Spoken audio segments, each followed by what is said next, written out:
Everybody, this is Pebbles. Everybody say hi to Pebbles. This is my new baby boy. This is my new son. Hi, baby. He's going to spend Tequila Tuesday with his new dad. Oh my God. Pebbles, you're And too cute. he has a saucer to drink from as well, so we're all going to get lit. Pebbles is going to get lit on water. Pebbles, how do you feel, buddy? You're our first special guest on the show. Pebbles. And he's only like a couple of weeks old. Look at this guy. Look at this guy. Trying to go live here. Killing me. It's killing me. Can you guys see his beady eyes? Pebbles. This is Pebbles. Charlie's Pebbles and Charlie had a meet and greet. Look at him. A little bit ago. Look at him. And Charlie scared the living shizzle out of Pebbles. Pebbles, yeah, absolutely. Yeah, Pebbles was shaking and peed on Chris and the whole thing. Like he did. He Oh, no. Pebbles! Oh, Gotta stop trying to run, sir. oh my gosh. Oh, here it is. Charlie is now, again, he is enamored of Pebbles. Charlie keeps coming over here. He loves the and dog. trying to hang with Pebbles, and Pebbles is having none of it. But Pebbles is not, he's not freaked out right now. He's just chilling. But still. Yeah. He's like, okay, Dad. Papa, I'm going to let you sit right here on my lap. He's going to sit on my lap, the table, wherever we can get him. Hopefully you guys can see him. Oh my gosh, it's too cute. I'm trying to go live on IG, and it's like, it is not having it right Papa, now. drink some water. Okay. There we go. Checking connection. Oh, he's doing it. Yay! His first drink on the Hi, show. IG You got to guys. stop backing it up, sir. This ain't the I club. know. Look at it. Oh my Look God. at it. Guys, this is Chris's new puppy, Pebbles. And this is Charlie being super, super excited about Pebbles. Oh my gosh, Charlie. I know. I don't know if you've ever seen a dog this tiny, Charlie. Pebbles is like 6 or 7 weeks old, we think. Yeah. So he probably should be with his litter mates a little longer, but he's with us now. He's so cute. Okay, He's a little scared. Yeah, I'm going to put him back in this cage because he's scared AF right now. Pebbles is Okay, is just Papa, kinda it's time like, to go back for your nap time. Say bye. Bye, Pebbles. Bye. Bye, baby. Charlie, you gotta stay here, Say bro. bye, Grandma. Aww. Bye, Grandpa. Bye. Charlie, stay here. Charlie's like, I want to go see the puppy. I see Pebbles now. No, Charlie. Charlie, come here. And I will get the bowl. Oh my God. He's so cute. What mix is he again? You know what? I just found out for everybody on the live right now, Snapchat has a dog breed scanner. Oh my God, are you kidding? I am so serious. If you go That's on your crazy. Snapchat and you go onto your scanning thing and you select through the carousel of options, It's like It has a 23andMe dog for breed dogs. and then it shows you. You know what I mean? That's hysterical. It is. It's so funny. Guys, the IGTV live feed is not. It's sinking. All right. Well, you know what? We're just going to do the best we can today. Sorry. Mine is only. Oh, well, yours is kind of only you. Mine will kind of only be me. Just how it is today. All right. So. Okay. You ready to get this? Yeah, we need first to question? refill this. We do need to refill this, which means you guys need to help us come up with questions. This always scares me a little bit. What do we Oh, how much should I budget for a video? Yeah, that's a great question. How much should the folks in the world budget for their videos? Well, what's your video like? What do you want? What kind of video? What's it for? Right. Okay, so let's give them an example. So let's say we're doing a 1-minute video, a 10-minute video, and a video that you could make into like a commercial TV ad, something that you could put on the Hulus, on the YouTubes, on the ad section as we await our videos. So again, I would kind of say, well, what do you want? Most of the time, most people don't really know what they want yet. So you gotta talk to them about that. So, do you want graphics? Do you want animations? Are you looking for it to be more just for social media, right? Or are you looking for it to be broadcast quality? Are you looking for it to be aired on TV as well? Because if you are, then that's a whole different price point because of the technology that's needed. So certain cameras you can use to shoot on things that are going to go out on web and on social media, but you can't use them to do broadcast. The broadcast networks won't accept them. Right. So how much should you budget? Again, it all depends. Yeah. So how much do you charge people for a 1 minute video? Not very big on the disruptors, not very big on animated graphics, and it's only like that 59 seconds that just goes on a channel.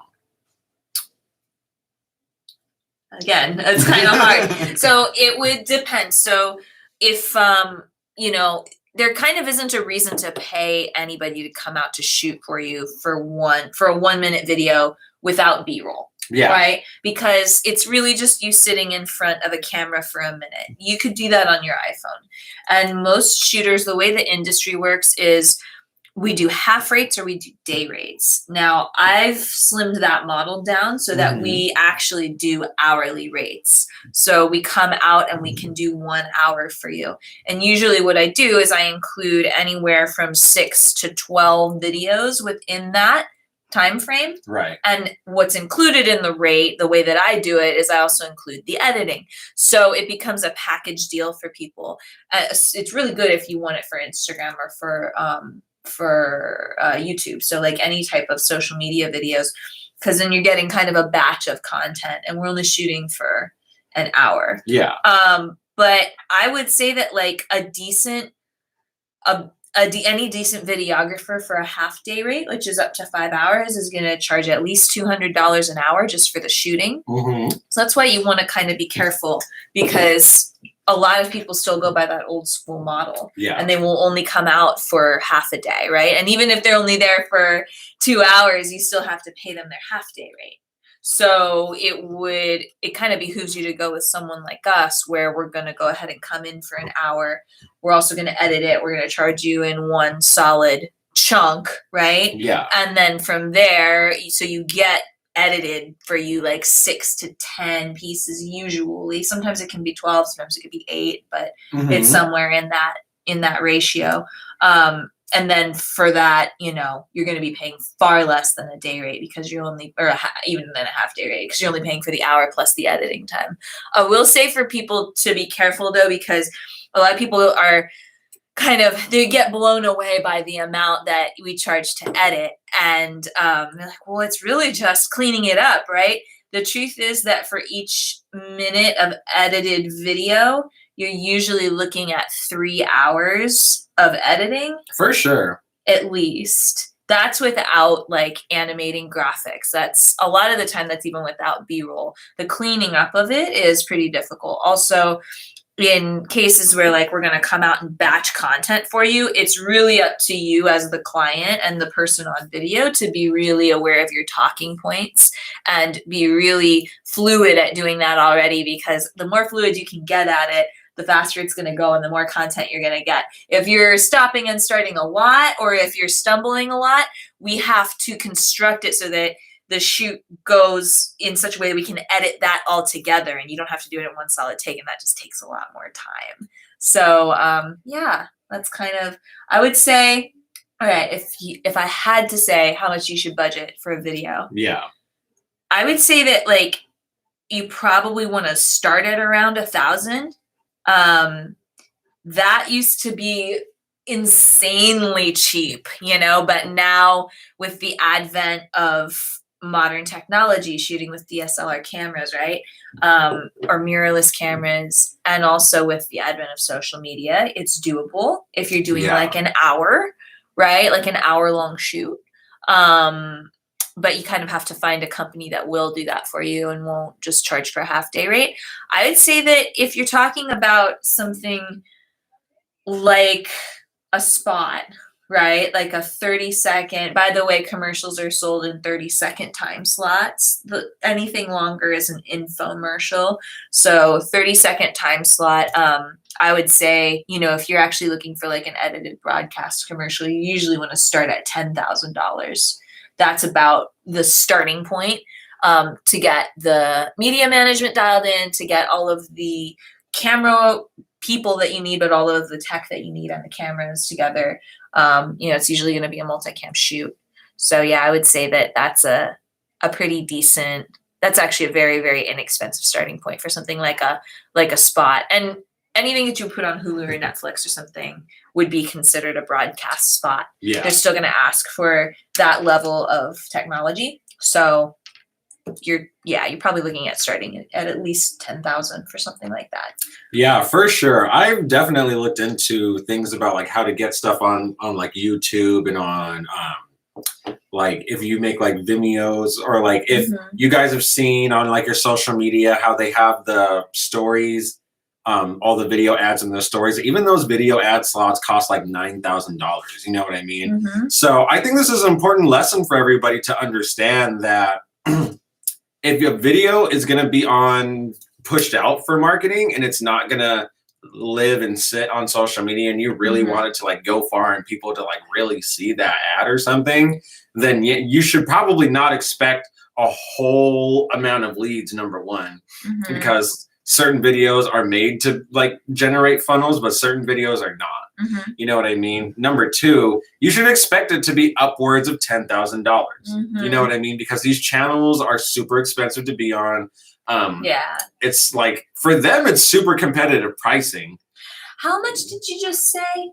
$9,000 for a 30-second slot on something like Hulu? Is that like I don't know we don't really do distribution beyond web.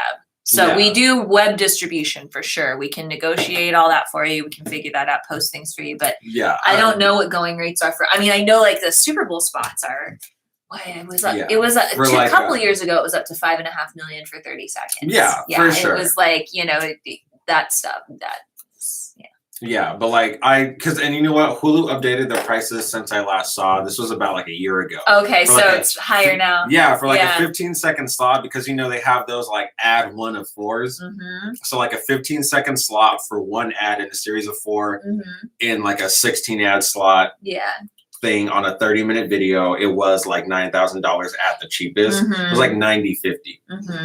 So when you're talking about going into any type of media creation, the lines have gotten a little blurred because of social media, right? Right. But really what you're talking about, it breaks down into 2 very distinct processes. The first process, hi Chef Matt, the first process is the production. The second process is the distribution, right? So the first process is the creation of the video or the creation of the media, and the second process is how to distribute the media. And what Chris is talking about is the distribution end. So when we say, if you're looking to do a spot, you want to start with a budget of $10K, that's just for production. So really you need to start with a budget of about $20K, because you need $10,000 for the production, right, or the creation of the media, and $10,000 for the distribution, or to buy the slot that the media is going to be aired in. So it's getting it broadcasted is a whole different endeavor. This happens though in like major films too. I mean, that's a lot of the reason. I think nobody really understands where like the term indie film comes from anymore. Yeah. And it's independent, right? It means independent film because the big 6 studios controlled Hollywood for forever and ever and ever, like way back to the inception of Hollywood. And in, I want to say like the 70s, indie projects started happening, which basically, it didn't just mean that people were creating their own stuff, although that is part of what it meant, but it meant that people were distributing their own stuff. They were finding distribution channels, ways to get it into the theaters, ways to get it seen that were not part of the big 6 studios. So the big 6 basically had like a quasi monopoly on entertainment, on movie making at that point, and on television. And at some point, indie became a thing. And now it's a huge thing, right? To the point where there are all of these independent production companies, all of these stars are no longer signed to actual studios. They do their own thing and they produce their own movies a lot of the time. And streaming has become then an even bigger, right? It's like the next evolution of all of that. So that's kind of the distribution now is, of course, controlled by the platform. But in and of itself, that's a whole different way of doing things, because now Hulu or Netflix controls the distribution. They're the ones selling you the space, right?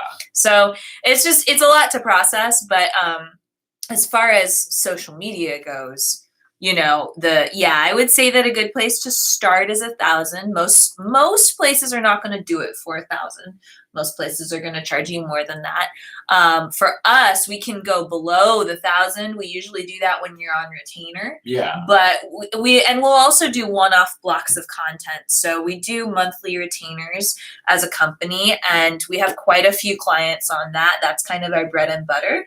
But we also do one-offs, like we'll come in for a content block of 1 hour, and then we'll edit everything out for you. And it's just a one-time thing.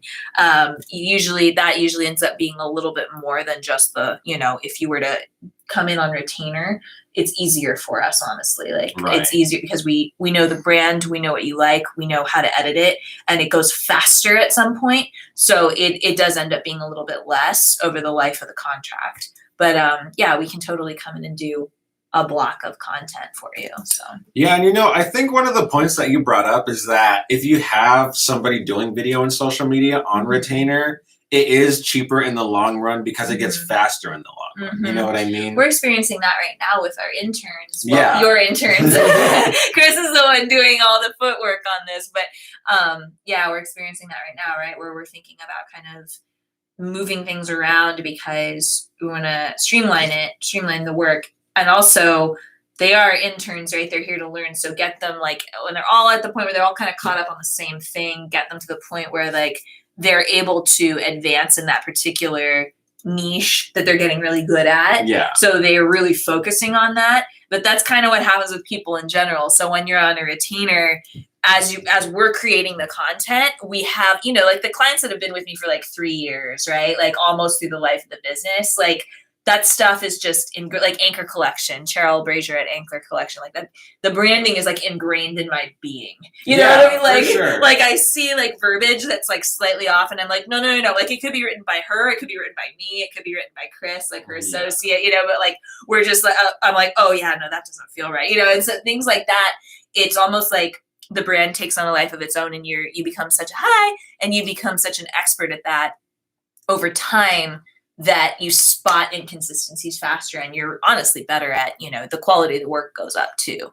So for the client, you're getting a better result in the long run, again, over the life of the contract, if you have someone on retainer, because they get to know your brand so well. Right.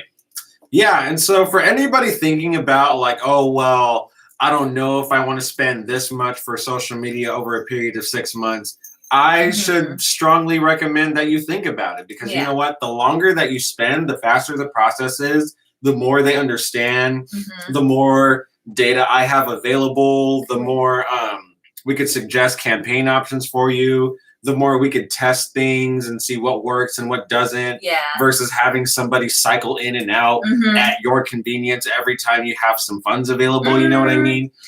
I think that's a really good point, because actually I just had a client come and sign on last month. Yeah. And he'd seen our work in the community and was like, and actually was not a direct referral at all. He had just been following what we're doing, and he was like, oh, I really love what you do. And I'm watching these other people's numbers go up, and I'm watching them get business, and he said, I want that. And we got down to brass tacks and talked about price. And he was like, I don't think I can do all of that. So we're just building it over time. We're still working together, and that's something I think that people need to understand too, especially about video. There's definitely like a breaking point where it's just like, no, I can't do it for any less than this because I'm not going to eat, but like there's definitely, it's very difficult to get discounts because we all need to make what we need to make to survive, right? So it's not really a discount, but what you can do is you can adjust your expectations of the outcome. And if you're willing to do that, a lot of times we can work with you and pull that price down, which is basically what we've done for a couple of people lately because they really need the help, right? They know that they need to market their businesses, especially coming out of COVID. Right. But it's like, well, how do I do that and make sure that I'm still being responsible? You know, and we don't want to shaft anybody. I mean, we don't want businesses to not be responsible, you know, so like we're trying to work within the budget that they need. So that is something that, like, I think that's a quality to look for in whoever you're choosing to market your stuff, is that, you know, you need somebody who's going to work with you. They can't necessarily dumb down their hourly rate if, you know, that's just what they need to make ends meet. But someone who's willing to give a little here or to adjust the package so that it fits your budget, that's like gold. You're going to want to work with that person for, you know, because they're flexible and they understand, they're listening. Yeah, absolutely. And, you know, another thing I think about too is that coming from Can I interrupt you? Yes. You have a tiny piece of Pebbles fuzzy right on the corner of your lip. If you want to leave it there just to remember him by while he's in his crate, I will totally understand. There's a piece of him in my heart already. I know. I know, and it cannot be removed or replaced. It's just there. Oh my God. So freaking cute. So, hey, you good? Pebbles, we miss you, Pebbles. Charlie heard. He's like, what? I know, right? So Charlie already knows Pebbles' name. Charlie and Pebbles have been in the same room for almost exactly an hour and 15 minutes. Flat over. Yeah, he's like. So she asked me, what I was going to tell you is that from a data perspective, so we're talking about long-term and retaining and like why people should start buying into it. Yeah. Another thing that I think about from my end as somebody who works with data is that I'll notice inconsistencies about people spending on social media and their results that they're getting from it. I'll give you an example. Yes. So everybody will talk to you at your initial meeting and they'll go like, well, you know, I've boosted things before. Oh, I've spent things on ads before. Mm-hmm. Oh, well, I've tried it this day. Oh, well, I've tried to do the holidays thing. I've tried to do this. I've tried to do that. I've tried all the things and they don't work. And I haven't seen results from it. And social media is not working for me. Yeah. And in my mind, so because of that, they have like this apprehension about spending more money to deal with social media because in their mind, they're like, it doesn't really work. They don't get so much from it. But it's kind of like, hold on, fam. Like, let's really think about what you spent that money on. You know what I mean?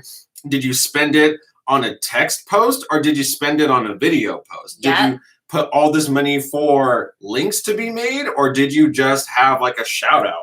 Or did you want to repost something and then you just drop some dollars on it? Or like, what was it that you spent money on and what was the correlation between the results and the profit? You know what I mean? Like, did you like, because for you, I mean, when we work together, you're always going in to see what should be boosted. Yeah. Because your answer across the board is never like, yay, ads, boost, throw money at it, because that doesn't work. It doesn't work all the time. Yeah. So I feel like it's so funny because people will, a lot of the time, the people who complain the most about, you know, being upset that social media boosting isn't working for them. They're not getting any turnover. They're not getting any retention. They're not getting engagement, all these things. A lot of the time you do start to see these patterns where people are throwing money at ad space that they shouldn't even be messing with. Like it has the things that they throw the money at. There's no data to, right? They haven't even looked at the data. Right. So like, I'll give you an example. Like I saw somebody once, they boosted a post for an event and they were like, well, we didn't get that much engagement for that boost that we did for the event. And I told them, I was like, well, that's not a post that you're supposed to get engagement from. Yeah. Like, you're not supposed to have an event, say, hey, guys, sign up for my event, and you want people to comment and like it. You know what I mean? You want people to sign up. Yeah. So if you're expecting people to, like, comment and be like, oh, this sounds lit, I'll see you there. It's not what you made it for. No. And you spent all that money on that. And the people are like, well, I spent it for like the engagement. I spent it for like the points. But it's just kind of like, no. Yeah. You spent it because you expected people to sign up. Yeah. You know what I mean? That's what you made the links for. That's what you made the flyer about. That's what you wrapped your entire campaign around. It was a call to action to sign up. That was a call to action. That was not an engagement post that you made. And people are kind of like, well, where's the comments? Where's the likes? Where's the comments? Where's the likes? And it's like, who cares if the purpose is to sign up for an event? You know what I mean? And that's one thing I'm finding that people aren't separating when it comes to their content on social media and what they're trying to push and what they're not trying to push, is that there are certain items where you need engagement, where you expect engagement, and there are certain items where there's not. You know what I mean? On top of the fact that if you didn't ask a question in your post, if you're not creating an opportunity for somebody to come in and comment, then nobody's going to do it. You know what I mean? Like, you can't have one-sided interactions with your ads, with the things that you boost, with the text in your post, because again, people forget that social media is socializing. It's digital socializing. And a lot of people are just pushing content out and having one-sided interactions, them to the people, not the other way around. And then expecting these well-rounded results about it. And that's just not what you set it up for. I think the other thing, coming back to budget, I was about to tangent off onto something else off of that, and then I realized it was totally inappropriate to this conversation. Not inappropriate in general. It's not like, you know, but just like, it doesn't make any sense. Anyway, the tequila. I'm feeling the tequila. Good job. I know, huh? Pebbles, you need to be like your dad. Kidding. Okay, but we say that we do work for people anywhere from a few $100s to a few $100,000. I mean, really, it's kind of, you know, I think what you want to find, because we all have things that we will do on a one-time basis to help you out, right? Like I actually do it several times every month. I'll sit down with people for no cost and just talk about their social media, right? We'll just kind of take a deep dive for like 30 minutes to an hour, have a cup of coffee or something stronger, and, you know, and go for it.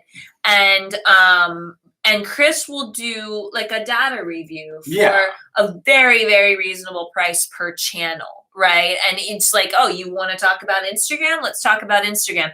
And he won't just sit down and talk to you about it. He'll actually go in and deep dive into the data for like this really reasonable price, you know, and then come back to you with. So in the end, it's one of those things where people kind of do sit around, like they sit on it until they have the budget, and then they're like, whoa. But it's at that point, sometimes by the time they have the budget, they haven't been laying the groundwork. So there really isn't enough to go off of, right? And when you bring in somebody like us, we're like, well, we can't hit the ground running. We have to do like 2 months of research on this to make sure we're not wasting the rest of your budget, because you know, you haven't done anything on this account yet. So things like that, it's like, it seems really, I guess it seems sometimes responsible or maybe just attractive to be like, oh no, don't worry, I'll tackle the marketing when I have $2,000 a month to spend on marketing. But the reality of it is, like, you need to make it consistent from the beginning. You need to be putting these little chunks in and just feeling things out, right? And trying this and trying that, getting a data analysis person to come in, spending a few $100 or $1,000 on, you know, getting a content block created that's like solid that you can use. Oops, my battery went low. Oh, yeah. Sorry, I paused you guys. I didn't mean to.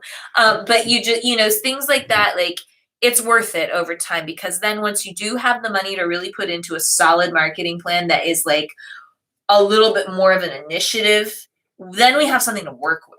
We have something to use to figure out what we need to do next. And, you know, I like to offer this analogy to people when I'm trying to convince them the necessity to have us look at the information available before we start doing the work with them.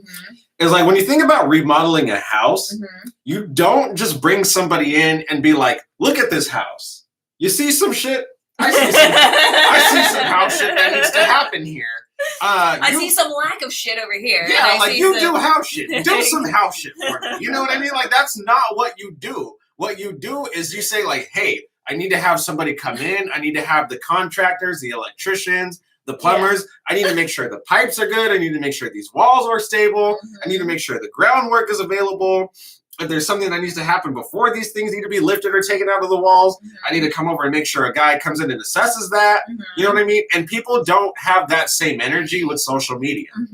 And social media just like your house is the foundation of your livelihood, social media can be the foundation of your business. And it makes no sense why you would not invest into somebody to investigate the integrity of that foundation, just like you would a home. You know what I mean? And so that's pretty much the main point I would like to drive in terms of like, you know, what budget we got to have, what can we expect from it, and then what's the work that's going to be done, you know? It makes a lot of sense to spend money on investigating the foundation. You know what I mean? Yeah. Because if your foundation isn't strong. You know what? You just should have gone on because it sounded like you said foundation. Next time, just keep going. Just keep going. I will keep going. That's my number one tip, actually, for anybody out there who does their own talking on camera, and you know you made a flub, and then you're like, oh shit, and you go at. Most of the time, we don't know. Most of the time, it was so close to what was supposed to be said that we would have just assumed that you're like, I'm gonna go through. We're like, oh yeah, no, he actually said that, right? Because we're your adoring fans. We love you. We want you to be right. Self-correcting. And so yeah, it's just, you know, it's about the foundation, bottom line, you know what I mean? And I understand investigating foundation doesn't exactly equal return on investment. Yes. But what it does equal is knowledge. What it does equal is a starting point. What it does equal is a springboard. And you know, I think the biggest thing is that it equals knowledge.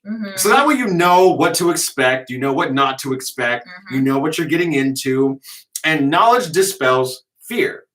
And fear is what's really keeping people from making that necessary investment. You know what I mean? Yep. So if I could suggest anything to anybody about like whether or not it's worth it to spend, what you're really spending your money on is the knowledge of what your foundation is involved in, and to get rid of that fear that you have pertaining to paying for more in the future. You know what I mean? Because the bottom line is social media, marketing, ads, it's a pay-to-play game. It's not something that you could backdoor. It's not something that you could well, maybe if we finagle it at this angle, so is it'll video. work out for us. Anything you know what I video mean? is the same. It's like, pay to play. You're going to have to pay. And it's just, SEO. SEO is the same. SEO people charge way more than I charge for work. You know what I mean? Me too. I know. Google ads. Yeah. And I think that's a great point to do. I think if I had one drive home, like takeaway here. So, you know, I can't tell you how many clients we get in sales meetings that you know, come to us because they had a really crap experience with another marketing person. Yeah. Especially another social media person.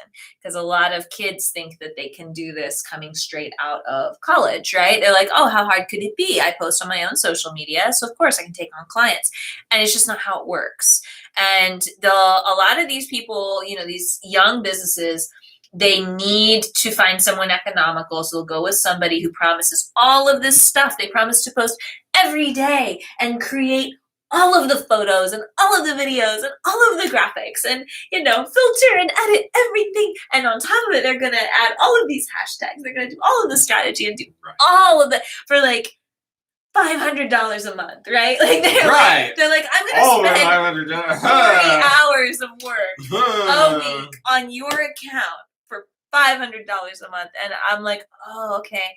And inevitably, this experience is terrible for the client. Yeah. Because and a lot of it is just because this person who promised all these things doesn't have the business sense, right? They're too young. They don't have the business sense to know that, like, this isn't how this is going to work. They don't have the experience. So they come off it and then they're not actually delivering on what they promised. And all of a sudden the client is left in the lurch and they've paid this money. They usually sign a contract for however long, right? And it's not, and they don't get what they were promised. So I think the moral of the story is just, you know, there is such a thing as too low. Yeah, for sure. Like we're both middle of the market, you know, and that's a good place to be. Some people are not going to like it. They're going to feel that it's too expensive. They're going to go for something that's possibly less quality, but is also less costly.